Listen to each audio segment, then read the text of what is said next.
जय हिंद दोस्तों, स्वागत है आपका मार्केट स्टडीज एंड एनालिसिस में। और अभी हम बात कर रहे हैं भेल के बारे में, भारत हैवी इलेक्ट्रिकल्स लिमिटेड के बारे में। भारत हैवी इलेक्ट्रिकल्स लिमिटेड के शेयर में अच्छी मूवमेंट देखने को मिल रही है और यहाँ पर ये एनालिसिस करना बहुत जरूरी हो जाता है कि क्या हमें इस शेयर में यहाँ पर इन्वेस्ट कर लेना चाहिए, या जिन लोगों ने इस शेयर में इन्वेस्ट किया हुआ है उनके लिए ये एनालिसिस और भी जरूरी हो जाते हैं कि आने वाले टाइम में शेयर किस तरह से मूव करने वाला है।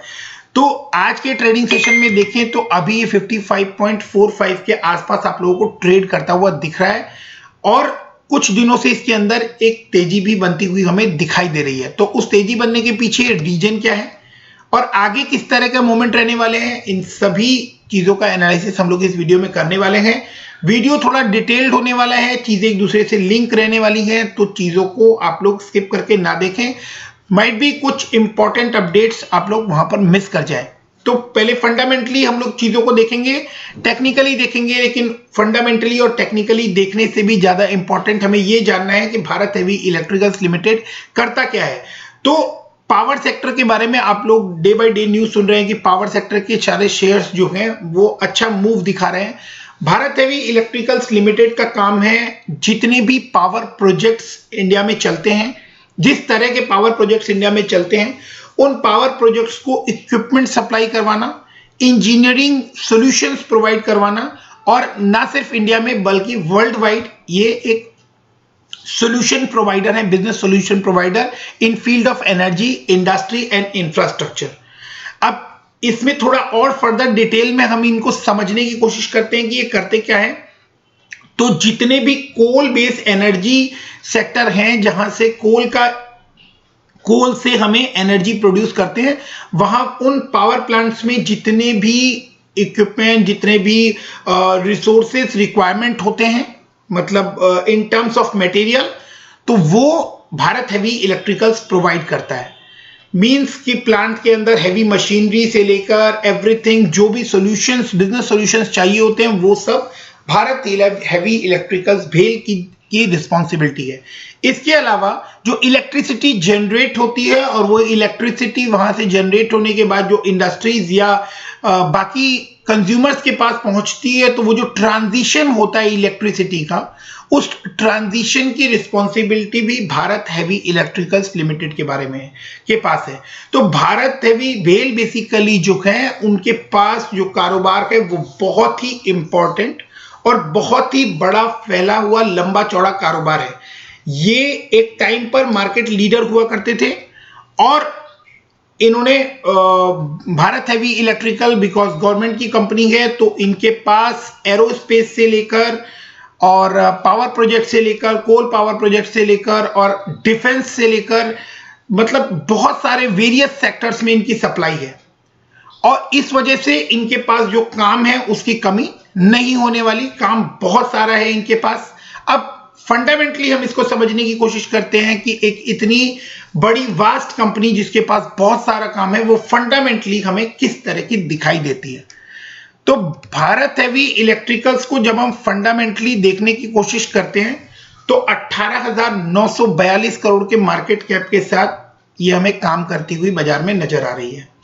54.4 एग्जैक्टली मैंने आप लोगों को दिखाया कि 55.50 के आसपास जो है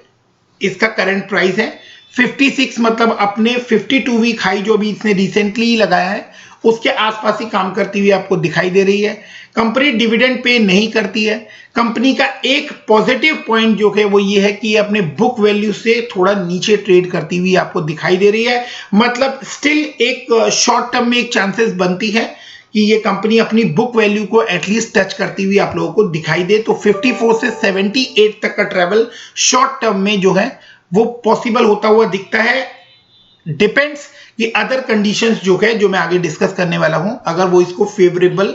करती हैं और बाकी चीजें इसको सपोर्ट करती है, तो ये जल्दी ही अपनी बुक वैल्यू को टच करता हुआ आपको दिखाई देगा। आरओई इसका माइनस में दिखाई देता है 5% के आसपास। रीजन की कंपनी लॉस रिपोर्ट कर रही है, इसलिए रिटर्न ऑन इक्विटी जो है वो माइनस में दिखाई दे रहा है। आरओसी जो है वो माइनस में ही है, बट बहुत ही मार्जिनल अमाउंट से, 0.18% से। प्रमोटर की होल्डिंग है, गवर्नमेंट की कंपनी है, प्रमोटर की होल्डिंग 63.2% है, कुछ भी प्लेज नहीं है। डेट जो है वो इतना बड़ा मैटर नहीं है, वैसे भी गवर्नमेंट की कंपनी है तो डेट बहुत ज्यादा मैटर नहीं करता। स्टिल जो डेट है वो 4848 है और वो किस तरह की पोजीशन पर है, क्या वो इसके ऑपरेशंस को इंपैक्ट डाल रहा है, ये भी हम लोग आगे देखने और समझने की कोशिश अभी इसी वीडियो में करने वाले हैं। इंडस्ट्री का पी जो है वो 27.3 है और फेस वैल्यू 2 रुपीस के आसपास है। अब हम देखें तो ये अपने 50 डीएमए और 200 डीएमए से बहुत ऊपर ट्रेड करता हुआ हमें दिखाई दे रहा है और पीछे कुछ दिनों से इस शेयर में बहुत ही अच्छी तेजी बनती हुई हमें दिखाई दे रही है। जैसा मैंने कहा कि stock is trading 0.7 times in its book value, तो अभी इसमें वो स्कोप बहुत ज्यादा दिखता है कि कंपनी जो है वो आगे अच्छा ग्रो कर सकती है। अब हम इसकी सेल्स लाइन को देखने की कोशिश करते हैं, तो सेल्स लाइन हम देखें तो जो मार्च 19 तक 10,373 करोड़ नजर आती थी। मार्च 19 में 10,373 करोड़ जो पर क्वार्टर थी वो अभी आपको 4,451 करोड़ की नजर आती है, जिससे पता लगता है कि इस कंपनी की सेल जो है वो पीछे 1 से 2 साल के अंदर ड्रास्टिकली डाउन होते हुए हमें दिखाई दी है। ये एक रीजन है कि इसके शेयर में पीछे आप लोगों को फॉल देखने को मिला और जिसकी वजह से इसका जो शेयर है वो नीचे आता हुआ भी हमें दिखा। और अब हम इसके बाद ऑपरेटिंग प्रॉफिट देखने की कोशिश करें तो ईयर ऑन ईयर देखें तो लास्ट ईयर ये प्रॉफिट में नजर आ रहे थे 327 करोड़ के और अभी ये लॉस में नजर आ रहे हैं 180 करोड़ के। और इस 180 करोड़ में क्या पॉजिटिव साइन है वो आप लोग समझने की कोशिश कीजिए कि मार्च में लॉकडाउन के बाद सडनली जो पावर प्लांट्स थे, जो प्रोजेक्शन थे और उसमें जितनी तरह की मुसीबतें आई हैं, जो कोविड को लेके इन्होंने नॉर्म्स चेंज किए हैं क्योंकि गवर्नमेंट की कंपनी है तो बहुत सारे और भी इम्पैक्ट इनके ऊपर आते हुए दिखे हैं। उसकी वजह से इनके जो लॉसेस थे वो मार्च में और जून में हायर हो गए थे और वापस वो आप कहें तो प्री कोविड लेवल पर आते हुए या शायद प्रॉफिट में आते हुए आप लोगों को 1 से 2 क्वार्टर में दिखाई दे जाएंगे और जिसके बाद ये आपको फिगर्स जो लॉस में यहां पर दिखाई दे रही है दिसंबर 20 की, ये आप लोगों को प्रॉफिट में आती हुई दिख जाएगी। इसके पीछे के और बड़े कारण जो हैं वो मैं आप लोगों को बताने की कोशिश करता हूं कि कोल प्रोजेक्ट से रिलेटेड जो पावर जो इक्विपमेंट सप्लाई है बेसिकली उसमें इन्होंने रिडक्शन किया है और अब ये नए ट्रांजिशन फेज की तरफ जा रहे हैं जिसमें नॉन कोल एनर्जी, जो कोल एनर्जी वाले प्लांट्स हैं उनमें एनजीटीज के इशू हैं और उन पे जो कार्बन इमिशन होता है उसकी वजह से गवर्नमेंट भी भेल भी और जो बाकी के पावर प्रोजेक्ट्स हैं वो सब कोल के पावर प्रोडक्शन से मूव और शिफ्ट करना चाहते हैं दूसरे रिन्यूएबल रिसोर्सेज की तरफ। इवन अगर आप ध्यान दें तो बहुत सी कंपनीज ने ऑलरेडी मूव स्टार्ट कर दिया है और उसमें टाटा भी एक बड़ा नाम है। टाटा ने इवन यहां तक क्लियर कर दिया है कि वो आगे कोई इन्वेस्टमेंट जो है वो अपने कोल पावर प्रोजेक्ट्स में नहीं करने वाले हैं। तो ऐसे में जो इनकी हैवी इन्वेस्टमेंट है, जो इनका जो सेल पीरियड है वो जो है वो कोल वाले सेक्टर्स में ज्यादा है जो कि अभी डिमांड में नहीं है। अब इनका लॉस जो है वो आप देखें तो पीछे 3 या 4 क्वार्टर से जो है वो बिल्कुल नैरो होके 180 करोड़ के आसपास आता हुआ दिखाई दे रहा है।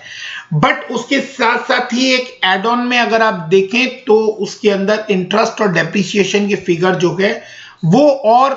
उस लॉस के अंदर ऐड होके उस लॉस को 180 करोड़ से 280 करोड़ तक ले जाती है दिसंबर 2020 में। तो जो प्रॉफिट में थे 229 वो 280 लॉसेस में आते हुए हमें दिखाई दे रहे हैं। यहां से कंपनी को प्रॉफिट एंड लॉस के डिपार्टमेंट से कुछ इस समय तकलीफें आती हुई दिख रही है, कुछ परेशानियां होती हुई दिख रही हैं, बट स्टिल ये शेयर जो है ये बढ़ता हुआ दिखाई दे रहा है। उसके पीछे के क्या रीजन है वो भी हम लोग आगे इसी वीडियो में डिस्कस करेंगे। तो अब हम इसको एक बार बैलेंस शीट के ऊपर देखने की कोशिश करते हैं। उससे पहले आप लोग यहां पर देखें तो इनके जो इंटरेस्ट की फिगर है जो भेल पे कर रही थी वो 119, 140, 141, उसके बाद डिक्रीजिंग आ रही है 115, 94 और अब 86। तो क्या कंपनी ने डेट रिड्यूस किए हैं या क्या आगे कंपनी ने किया है, वो वन बाय वन हम लोग लिंक करके आगे इस वीडियो में देखने की कोशिश करते हैं। सबसे पहले हम प्रॉफिट एंड लॉस में ईयरली बेसिस के ऊपर भी डाटा देखने की कोशिश करें तो एक टाइम था जब ईयर 2012, 13, 14 में आप देखें तो 40,000 करोड़ तक की सेल हुआ करती थी, जो कि अब 21,490 2020 में रिपोर्ट हुई है मार्च में। तो ऑलमोस्ट आप कहें तो 48,000 मतलब 49,000, 50,000 के आसपास से 22,000, हाफ से भी कम सेल रह गई है। और कंपनी ने लॉस रिपोर्ट किया है, जिसकी वजह से कंपनी के शेयर को बड़ा धक्का लगता हुआ आप लोगों को पीछे दिखाई दिया था। और जिस तरह से मैंने आप लोगों को बताया कि इसके कोल पावर प्रोजेक्ट्स में जिस तरह से कंपनी का पैसा लगा है, और एक इंपॉर्टेंट पॉइंट जो यहां पर हम लोगों को ध्यान देना चाहिए कि ये गवर्नमेंट की कंपनी है, तो इसके बहुत सारे प्लस पॉइंट्स हैं और बहुत सारे माइनस पॉइंट्स हैं। प्लस पॉइंट्स क्या हो सकते हैं और क्या हैं वो हमें समझने की जरूरत है कि गवर्नमेंट की कंपनी होने की वजह से इसको एरोस्पेस और डिफेंस के ऑर्डर जो हैं वो कंटिन्यूअस बेसिस पे मिलने की पूरी चांसेस है। और कंपनी में एक पॉजिटिव नोट जो है वो ये भी दिखता है कि कंट्री अगर ग्रो कर रही है इकोनॉमिकली और फाइनेंशियली, कंपनी अगर ग्रो करती है तो कंट्री की ग्रो करने के साथ साथ डिफेंस भी ग्रो करना जरूरी है। तो जब हमारा एयरलाइन डिफेंस या एरोस्पेस डिफेंस जो आप कहें वो जब इंक्रीज होगा तो डेफिनेटली उसके अंदर जो सप्लाईज है वो भी इंक्रीज होंगी और उसका डिपार्टमेंट जो है वो भेल के पास है। तो आने वाले टाइम में डिफेंस और एरोस्पेस से रिलेटेड जो प्रोजेक्ट्स हैं वो भारत हैवी इलेक्ट्रिकल्स लिमिटेड के बैगेज में आते हुए हमें दिखाई देंगे। हालांकि जो इससे रिलेटेड जो न्यूज निकल कर आ रही है वो भी मैं आप लोगों को यहां पर दिखा देता हूं कि एक बहुत पॉजिटिव न्यूज यहां पर हमें फेब में आती हुई दिखाई दी थी कि ब्रीफ भेल awarded order for main guns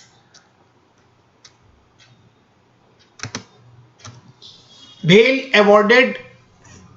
order for main guns of frontline ships by Indian Navy। तो नेवी में भी सप्लाई के लिए भेल को ऑर्डर अवार्ड हुआ था, बड़ा ऑर्डर अवार्ड हुआ था, जिस पॉजिटिव न्यूज का इंपैक्ट भी हमें इसके शेयर के ऊपर आता हुआ दिखा था। तो इस तरह की न्यूज निकल कर आ रही है, एक दूसरे से ये चीजें लिंकेज होती हैं, जिसके बाद आप लोगों को इसके आने वाले क्वार्टर जो है वो बहुत बेटर एक्सपेक्टेड होते हुए दिखाई दे रहे हैं। रीजन क्या है कि कंपनी के पास जो डेट है वो कंपनी ने बहुत ही बेटर वे में मैनेज किए हुए हैं। और अगर आप देखें तो कंपनी के जो डेट हैं वो एक टाइम पर कंपनी ने 110 करोड़, मात्र 110 करोड़ तक ले आई थी। उसके बाद कंपनी के डेट जो हैं वो इंक्रीज हुए हैं, बट गवर्नमेंट कंपनी है तो debt is not such a big burden, ठीक है, बट स्टिल डेट यहां पर है और उसका इंपैक्ट जो है वो इनके ऑपरेशनल प्रॉफिट पर आता हुआ दिख रहा है। तो अब जो मेन कंसर्न है कि भेल के पास प्रोजेक्ट्स की कोई कमी नहीं है, तो क्या प्रोजेक्ट्स को ऑपरेट करने के लिए जो कैश या जो फंड्स की रिक्वायरमेंट है क्या भेल के पास वो सफिशिएंट वे में है। तो हम लोग उस कैश इक्विवेलेंट पोर्शन को ध्यान से देखने समझने की कोशिश करते हैं कि एक टाइम पर भेल के पास 12,000 करोड़ का कैश इक्विवेलेंट फंड्स हुआ करता था, जो कि अभी 6,000 रुपए के आसपास है, 6,000 करोड़ रुपए के आसपास है। तो कैश इक्विवेलेंट जो है वो आप लोगों को हाफ होते हुए नजर आ रहे हैं उस पोजीशन से। अगर आप देखें तो मार्च 14 से 6 साल के अंदर जो कैश इक्विवेलेंट है वो ग्रेजुअली डिक्रीज होते हुए आप लोगों को हाफ के पोर्शन पर आते हुए दिखाई दे रहे हैं। अब भेल के पास जो बड़े प्रोजेक्ट्स हैं वो किस तरह से मूव करने वाले हैं, क्योंकि कोल पावर प्लांट जो हैं उनके फ्यूचर के ऊपर एक सवालिया निशान लगता हुआ दिख रहा है कि जिस तरह से बाकी पावर प्रोजेक्ट्स जो हैं वो कोल से जो एनर्जी प्रोड्यूस कर रहे हैं उसको लेकर वो प्रोडक्शन बंद करने में या इन्वेस्टमेंट ना करने में इंटरेस्टेड होते हुए दिखाई दे रहे हैं। तो ऐसे में भेल की जो इन्वेस्टमेंट है या जो भेल का काम है वो उसके ऊपर एक इंपैक्ट आता हुआ फ्यूचर में आपको दिखाई देगा। बट क्या भेल को इसके बारे में भेल ने कोई इंपॉर्टेंट स्टेप्स उठाए हैं? तो डेफिनेटली भेल ने भी चेंजेस स्टार्ट कर दिए हैं और भेल का जो प्रोजेक्ट्स हैं वो ट्रांजिशन फेज में आगे भेल भी ट्रांजिट कर रहा है और वो कोल एनर्जी की जगह रिन्यूएबल एनर्जी में ऑर्डर्स उठाने उन्होंने स्टार्ट कर दिए हैं। आप जैसा देख पा रहे हैं कि नेवी के ऑर्डर्स भी भेल को मिलते हुए दिखाई दे रहे हैं। एरोस्पेस के ऑलरेडी भेल के पास बड़े ऑर्डर्स हैं, इनके पास बहुत हैवी बुक है, ऑर्डर बुक है जो कि ये क्लियरली इंडिकेट करती है कि आने वाले टाइम में इनके पास बहुत सारा काम है और बहुत सारे प्रोजेक्ट्स हैं। अभी हाल ही में इन्होंने एक बहुत बड़ा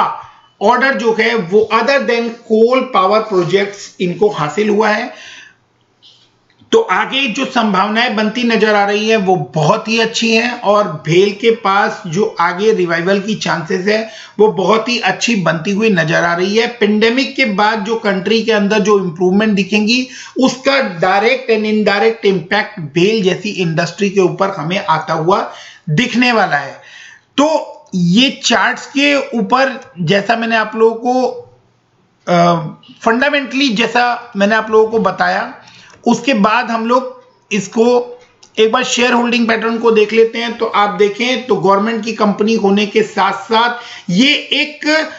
आप कहें तो ग्लोबल कंपनी की तरह बिहेव करती हुई नजर आ रही है और जिस तरह के इंटरप्राइज सॉल्यूशंस इनके पास है एनर्जी सेक्टर को लेकर, तो एफआईआईज और डीआईआईज इसके अंदर इंटरेस्टेड दिखाई देते हैं। एफआईआईज और डीआईआईज की भी इसके अंदर होल्डिंग है। 63%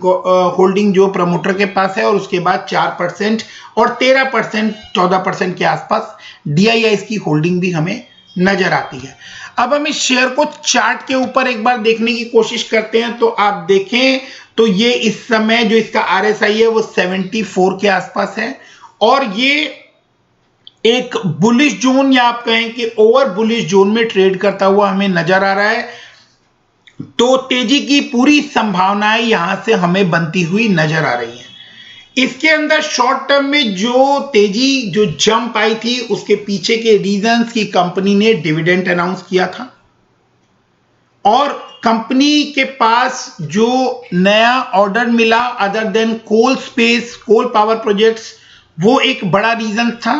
और आगे कंपनी को जो नेवी का ऑर्डर अवॉर्डेड हुआ वो भी एक बड़ा रीजन है। तो ये सारे रीजंस मिलकर एक तरफ इंडिकेट कर रहे हैं कि भारत हैवी इलेक्ट्रिकल्स जो है वो आने वाले टाइम में रिन्यूएबल एनर्जी के तरफ मूव करता हुआ हमें दिखाई दे रहा है। दो ये अभी बहुत ही इनिशियल स्टेज पे है, ये शुरुआती दौर है और आने वाले टाइम में इसका आप लोगों को बहुत बड़ा इंपैक्ट आता हुआ दिखेगा। तो जो शेयर होल्डर्स यहां पे इस लेवल पे भारत हैवी इलेक्ट्रिकल्स से जुड़ते हैं वो थोड़ा लॉन्गर प्रोस्पेक्टिव रखें, थोड़े लंबे टाइम के लिए इस शेयर को होल्ड करें और बाजार के उतार चढ़ाव से बचने के लिए इसके अंदर मंथली एसआईपी के टाइप का कुछ कर सकते हैं सो दैट कि वो एक एवरेज मेंटेन कर सके, थोड़ा अपर लेवल पे और थोड़ा लोअर लेवल पर बाई करके, क्योंकि माइट भी सेक्टर रिलेटेड कुछ न्यूज आए और कोई और न्यूज की वजह से ये आप लोगों को एक फॉल भी दिखा सकता है या आप कहें कि आरएसआई जो है वो 74 से ऊपर हमें दिखाई दे रहा है तो इसके अंदर बिकवाली भी हो सकती है और ये ओवरबॉट जोन जो इंडिकेट कर रहा है वहां से बिकवाली लेता हुआ ये वापस बुलिश जोन में एक बार एंट्री करे एंड देन अगेन आगे आप लोगों को मूव होता हुआ दिखाई दे। तो ये सभी पॉसिबिलिटीज भी हैं। तो इसके लिए आप लोग इसके अंदर मंथली एसआईपी करके चलें सो दैट कि आप लोग डिप्स का जो आप लोगों को